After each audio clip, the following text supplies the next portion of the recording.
Hey, what's happening, guys? What's going on? Good morning, everybody. You guys have tuned into Rules for Rebels. Today is Friday, February 17th, 2023. We got a lot of stuff to discuss today. We're going to be talking about how the markets closed up yesterday, how crypto's doing. Kind of the lead story of today, the big story of today is eBay CEO Susan Wojcicki is stepping down as the CEO of YouTube. She's been there for 9 years. She was number 16, the number 16 Google employee, and she's going to be replaced by her longtime lieutenant, Neil Mohan. I know a lot of people didn't like Susan Wojcicki, myself included. I think kind of the downfall of YouTube kind of began when she came on board in 2014. Obviously, I think she's done good things for the business, right? It's like you get bombarded with ads on YouTube now.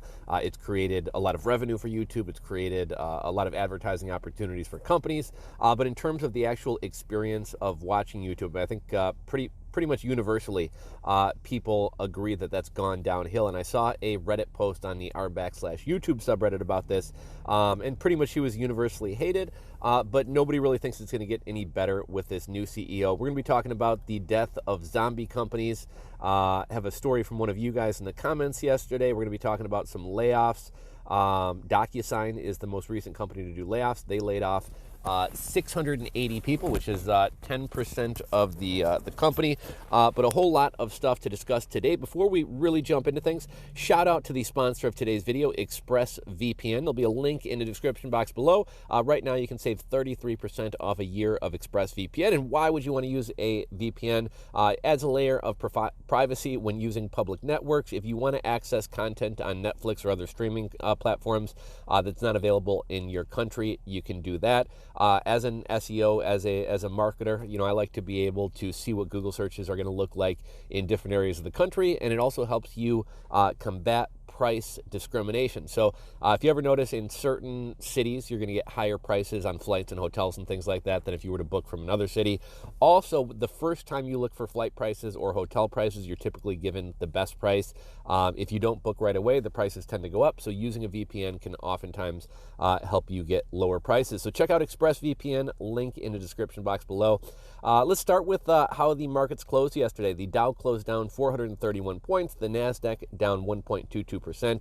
S&P 500 down 1.38%, and crypto pulled back about 2 to 5%, which crypto was running hot for the past day or two. Bitcoin was up over 9% on the day. I think that was 2 days ago. Let's get into the lead story. So eBay CEO Susan Wojcicki steps down as CEO of YouTube. She'd been there since 2014, been there for 9 years. Again, she will be replaced by Neil Mohan, her longtime lieutenant. She's one of Google's earliest employees. She was the 16th employee at Google. A lot of people, myself included, feel like YouTube kind of went downhill around the time that she took over. YouTube used to be a lot more unique content, a lot more original content. There was a lot more censorship. There was a lot more weirdos on YouTube, which, I actually liked.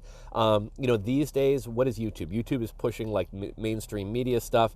It used to be if you searched, say, maybe some type of current event or topic going on, you would get some guy in his bedroom talking about it and giving his opinion on it. Now what do you get?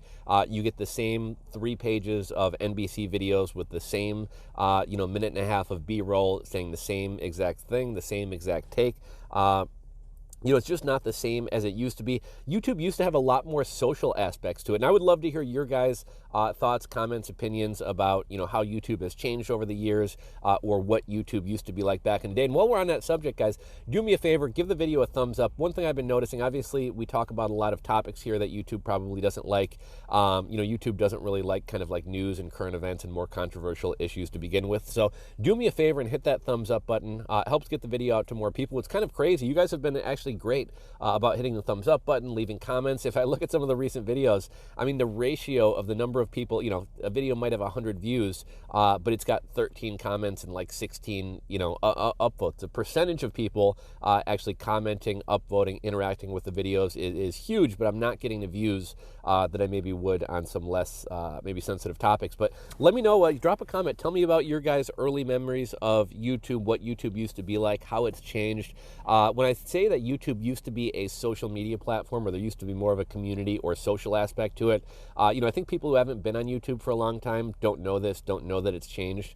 At one time, YouTube had a feature called video responses. Now, in fairness, I think this went away right before Susan Wojcicki, is that her name? Susan Wojcicki. Came on board. I think that maybe went away 6 months, a year before she came on board. But it used to be, if I made a video talking about inflation, you could make a video response to my video, and the videos would be kind of connected. So somebody who watched my video but wanted a different take on it could watch your video and whoever else created a video on this topic. It was kind of a cool feature. YouTube said the click-through rates weren't good, and that's why they got rid of it. But that was something that made YouTube a little bit more of a community. I may be misremembering this, but I'm pretty sure at one point YouTube allowed you to have friends. YouTube used to have internal messaging, right? Like now, if you want to reach out to a YouTube content creator, you either have to find their contact information or another social media account off YouTube, or in your YouTube profile or bio, you are able to put a business email. But there used to be an internal messaging system within YouTube, so you could send messages, basically private messages to people. That was somewhat of a more social aspect. We used to have thumbs up and thumbs down. The new CEO is actually the new CEO and Susan Wojcicki were actually a big part of getting rid of the thumbs down taken away. And I was trying to think. Let me see if I have any other notes here. But yeah, a lot of the things about YouTube, a lot of the aspects about YouTube that made it kind of more social and more of a community have gone away, and now it might as well be Netflix in a lot of ways. So who is this new CEO? The new CEO, Neil Mohan, is the one who pushed for removing dislikes. He also pushed for YouTube Shorts, which I think people have mixed feelings on YouTube Shorts. Some people love them. A lot of creators, especially ones coming over from TikTok, like that they were able to get monetized with YouTube Shorts, but a lot of people don't like YouTube Shorts. And a big complaint about YouTube Shorts is people don't like that you can't skip through the videos. This new CEO, Neil Mohan, is also a fan of, I was going to say STDs, a fan of NFTs. He had written a blog a while back about how he wants to implement Web3, blockchain, and NFTs into YouTube. Now, if you're a big fan of crypto, you may like that. I think there are a lot of other improvements that need to happen to YouTube before we start worrying about, the ability to sell NFTs and whatever else. Another thing that happened under Susan Wojcicki, she removed the ability to sort by the oldest content. But yeah, a lot of people are happy to see Susan Wojcicki step down. However, it doesn't seem like there's necessarily going to be a lot of change. And we talked about this recently, but what is YouTube like today? Where is YouTube like today? You're bombarded by advertisements. I don't know if you guys remember this, but at one time, the only ads on YouTube were these like transparent, kind of clear, black ads that would show up at the bottom of the video, and if you wanted, you could close them out. Then we got pre-roll ads, then it was like 30-second pre-roll ads, then it was minute pre-roll ads. Now I think some people, I think you normally see at least 2 non-skippable 5-second ads. But I think a while back they were actually talking about bringing it up to like 4 to 6 non-skippable ads before a video starts playing, which is crazy. You could be sitting there watching several minutes of advertisements just to watch a short video. So yeah, I would love to hear what you guys think about YouTube CEO stepping down, what it means for the future of YouTube, as well as any kind of memories of YouTube that we have. Let's see. So one of somebody who watches the channel, Coco, I believe it's Coco Media. I would just call him Coco. He had kind of shared a story in the comment section of yesterday's video. He talked about how a neighbor of his, he believes, is at risk of losing their home. He talked about how this neighbor had remodeled their basement. They did up the backyard really nice, and now they've fallen on hard times. I think he said that they got the husband got laid off or something like that.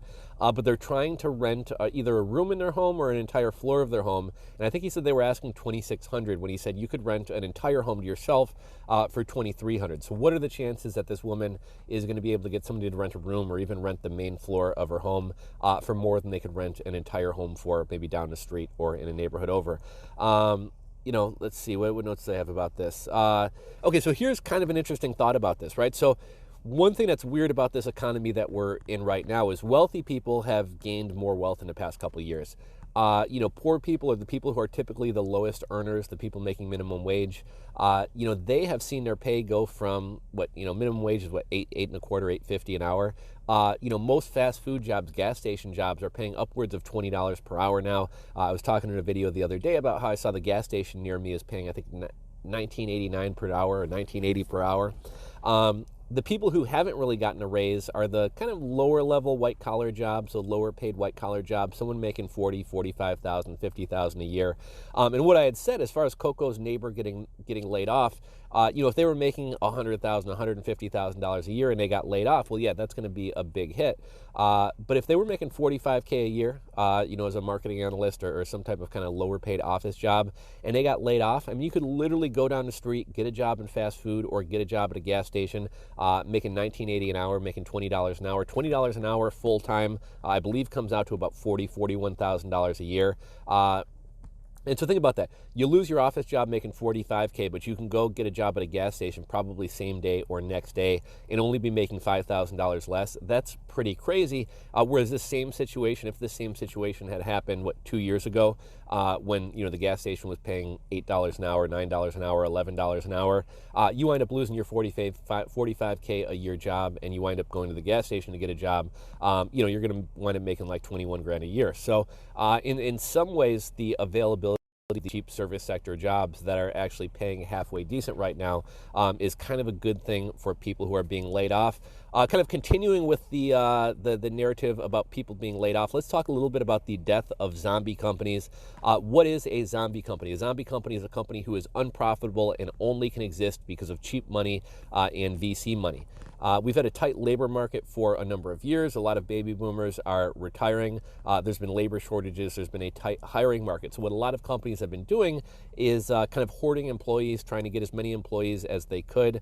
Money was easy to come by, so they would grow and develop the companies and hire more employees and hoard employees. And so there's a lot of sectors that couldn't get employees because, FAANG companies, Netflix, Facebook, all these tech companies were taking all the employees. So as a lot of these zombie companies go away, and I think one thing that will be interesting to see, I think there's a lot of companies who are incredibly popular. They have millions and tens of millions of users. But if you can't turn a profit, there's no reason for you to exist. So if a company like Snapchat, for example, just using them as an example because I don't think they're profitable. If a company like Snapchat isn't making money, why are they going to exist, especially when VC money and cheap money is not around? So potentially a company like that could go under.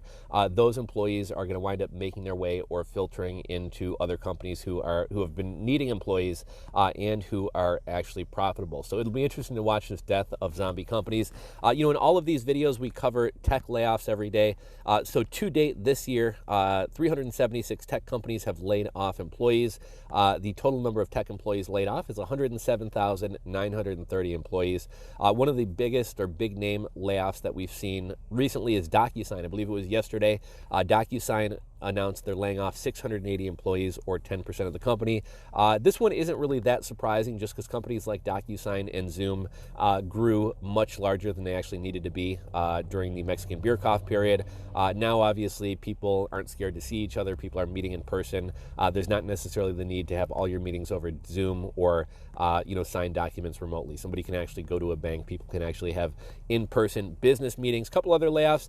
Pico Interactive laid off 400. That's 20% of the company. The Real laid off 230. That's 7% of the company. I was joking with my girlfriend last night. I said, you're going to be happy to hear about these layoffs. Now, obviously, I don't think either of us are happy about people being laid off, but, I have Hulu and a bunch of these like web TV services, and you tend to see the same ads over and over and over. And I think we were watching like King of Queens on one of these like free TV services, and literally, every 7 minutes, you wind up getting a series of like 4 to 6 ads. And on a lot of these services, the Real must have been the only advertiser, because it'll be like, do you like saving money on expensive handbags and things? Try the Real, the Real. And this ad would play 3, 4, 5, 6 times in a row. So apparently they were spending a lot of money on advertising, but they are laying off 230 employees, 7% of the company. Convoy laying off 10% of the company. Apple has begun laying off or firing contractors, and Micron lays off 15% of the staff. Got a note here, Zero Hedge article, hawkish Fed tanks stocks and crypto. Various Fed managers have come out saying that more rate hikes are needed. I think 2 or 3 different Fed managers said they wouldn't rule out a 50 basis point hike. So it's looking like at the next Fed meeting, we're going to have a 50 basis point hike. I believe mortgage rates right now are about 6.71%, 6.75%. So we will likely wind up seeing mortgage rates go over 7%, which is going to further hurt home builders, new home builds, and the real estate market as a whole. Why is this happening? Well, we recently got hotter than expected job numbers, hotter than expected CPI, and hotter than expected PPI numbers. One thing you got to keep in mind is not only is the Fed not doing enough, but the Fed can only do so much. The Fed can raise rates. They cannot control government spending. They can't open pipelines up. The government has more money going out than coming in, and there's really nothing the Fed can do to fix that. I thought this was an interesting but unrelated article, but saw an article on the hedge. Penis length has been growing for the past 30 years. Experts find this concerning. As they say, any change to reproductive organs is cause for concern. And this is kind of odd today, right? Because we hear about how men today are less fertile than in the past. Men today have lower testosterone levels in the past, and testosterone levels do play a role in penis size or penis length. Joe Rogan had recently talked about, I forget the expert he had on, but Joe Rogan was talking about how men's taints have gotten smaller. So that area between your junk and your butthole, that's gotten smaller, and it's gotten smaller due to microplastics and forever chemicals. And maybe 50, 100, 200 years down the road, maybe, I guess, male and female genitalia like they look like today are going to be something maybe more similar or completely different. But think about that. In the past 3 decades, 30 years isn't a long time, especially when you look at evolution and people changing, animals changing. Penis size has grown 24% over the past 3 decades. That's huge, pardon the pun. In the past 29 years, the average penis length went from 4.6 inches to an average of 6 inches. And oddly enough, they suspect it's due to exposure to chemicals and endocrine disruptors, as well as poor diet. So, it's weird that these things that don't seem to be healthy, right? Poor diets, endocrine disruptors, chemicals in our foods, these things are actually leading to bigger peens. That's kind of weird. Worker burnout is hitting all-time highs. During the Mexican beer cough period, there was a lot of talk about worker burnout. 42% of employees report being burned out, which is as bad or worse than during the Mexican beer cough period. What's the reason for this? They're saying fears of layoffs among tech workers and white-collar workers, as well as the end of work from home and remote work and flex work possibilities. People are upset about having to return to the office. Crypto exchange Binance is expected to pay fines to the SEC and U.S. regulators. CZ said he just wants to put this behind us. If you guys remember, I think Binance came on the scene in either late 2016, early 2017. I was one of the earlier users of Binance. Back then, the crypto space was kind of like the Wild West. This is before the 2017 bull run. Initially there wasn't really a whole lot of regulation, or it wasn't really clear what the regulation was. Then for a couple of years, Binance just kind of decided to, operate from areas of the world that U.S. regulators and a lot of Western regulators couldn't come after, and Binance was kind of the Wild West. And then it was sometime, I think probably in 2019, that Binance, at least in name, started kicking off U.S. users, at least U.S. users not using VPNs, started putting caps on how much you could withdraw from your Binance account without verified accounts, and wound up opening Binance.us. So that's kind of interesting. And I think that could be good for the BNB coin and Binance as a whole, if that whole situation is resolved. So apparently in other crypto news, the judge overseeing the Sam Bankman-Fried fraud trial threatens to revoke his bail. It came out the other day that SBF was using a VPN, which I guess violates his bail terms because the government can't monitor it. The federal judge overseeing SBF's fraud trial threatened to revoke the FTX co-founder's $250 million bail package and throw him in prison if severe restrictions weren't placed on and followed with regards to his use of electronic devices and apps. And also it was revealed the other day who the people who paid his bond were. I believe it was a dean from, I want to say it's Stanford, a dean from Stanford and a professor from Stanford. Let's see. The CDC has come out and suggested that they will never change child masking policies, despite a large reputable study recently coming out saying that they make next to zero change. When asked if the CDC will revise its guidance to mandate masks in schools in light of the Cochrane review showing that they do nothing to curb the beer cough, CDC Director Walensky tells Congress its advice on child masking will never change. Our masking guidance doesn't really change with time. So much for following the science, right? A new Gallup poll shows that half of Americans believe news organizations deceive the public. Other studies have shown that trust in media is, over 80% of the public doesn't trust the media. Thought this was kind of interesting. This guy's kind of a doomer, so give this a grain of salt. But renowned geopolitical and financial cycle expert Charles Niener said back in late November interest rates were on the way down, but for the very short term. Niener also predicted that inflation might come down to around 6.5%. The latest CPI numbers clocked in at 6.4%. So Niener was right on both of those accounts. Now Niener is saying that inflation has bottomed and this cycle of inflation is over, but prices will continue to go up from here. Niener says he sees short-term rates going up until 2024 and a Fed funds rate of 6.5%, which I believe is a full point or a point and a quarter above what the Fed had previously said their target rate was. Nenner also thinks the stock market can go down 40% more later in 2023, and he says the war in Russia and Ukraine is going to pick up. He says the U.S. thinks that they can bully everybody, and they can't. We have another train derailment. Train carrying hazardous materials derailed near Detroit. Is this weird that this is going on, or is this just kind of normal and it's just getting more media attention? Not really sure. One thing that's going on in Russia right now is the CIA and special forces allegedly are over within Russia, kind of doing sabotage missions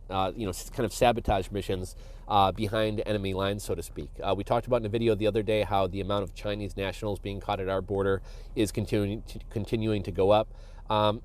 Put on your tinfoil hats for this one, but could Russia or China be sending people over here to the U.S. and shooting out some of these power transformers, causing some of this chaos that we continue to see every day, whether it's trucks tipped over, trains derailing, whatever else? Apparently the federal government is denying aid to Palestine, Ohio. Not really sure why. Like sometimes you get 3 inches of snow down south and they declare it a national emergency. They're not just declaring this situation in Palestine, Ohio to be a national emergency. We talked about how the other day Mayor Pete still had not addressed this emergency and actually went on to say, 500 trains derail every year. This isn't that big of a deal. So yeah, kind of crazy there. Enhanced SNAP benefits have already ended for half the country and will come to an end for the rest of the country at the end of February. On average, your average person is going to lose about $93 per month in food aid, but some families could lose upwards of $250 a month. So I'm going to start plowing through here. I only got about 5 minutes left. Americans millionaires, according MSN article, Americans millionaires aren't leaving the U.S. to avoid taxes. They're trying to find the American dream elsewhere. The report says that people aren't leaving to avoid taxes. They're worried about crime and instability in the U.S. In the developing world, we have 430,000 people every day joining the middle class, which is kind of ironic since the middle class here in the U.S. is shrinking. But apparently, the areas a lot of these millionaires are moving to is Portugal, Italy, and Spain, among others. There was a power outage at JFK Thursday morning, delaying flights. It was just, 2 weeks ago, we had all flights out of LAX airport delayed. Apparently, this was due to a small fire. But, we continue to see these systems breaking down day after day, more issues. I had a bunch of stuff about the Palestine Railroad disaster. We're going to skip that. Let's see. This is kind of interesting. Former J.P. Morgan executive Jess Stanley discussed quote-unquote Disney princesses with Jeffrey Epstein in a July 2010 email exchange. He was quoted as saying, "That was fun." What was fun? Going to an island with underage girls. Stanley allegedly wrote to Epstein. He also said, quote-unquote, "Say hi to Snow White." So it's really weird that all of this Epstein info was kind of shelved for a number of years, and now all of a sudden this stuff is kind of coming to light. It's like every day they're trying to bombard us with news to distract us from the previous day's news. And then kind of last story of the day, Senator John Fetterman has checked into Walter Reed Medical Center for depression days after leaving the hospital. I think he was having issue. He had a stroke during. And this just kind of goes to show what terrible political candidates we had, right? Pennsylvania had the chance to either elect Fetterman, who can't even put two sentences together, or Dr. Oz, who's a scammer and a terrible person, right? That's the best that the people of Pennsylvania could bring together to vote for. Obviously, Fetterman won. A lot of people criticized, this guy doesn't seem like he's up for the job. He's got some physical disabilities. He's got some things going on. Maybe that's not the person we need, running this state or representing this state at such kind of a crazy time in the world. And people said that was ableist for saying, well, we've heard reports that, due to some of his medical conditions, he can't really do the position. And now he's checking himself into a mental hospital. illegal. So who's going to suffer for this? The people of Pennsylvania. But that's the last story of today. So if you guys, last story of the day, if you guys enjoyed the stories, if you guys enjoyed today's video, do me a favor, hit that thumbs up button below. Check out the sponsor of today's video, ExpressVPN, link in the description box below. As always, I would love to hear your thoughts, comments, and opinions on anything and everything we've discussed today, especially the YouTube story. So drop those down below. If you're not subscribed, hit the subscribe button down below and ring the bell, and I'll catch you guys in the next video, guys. Later. Peace.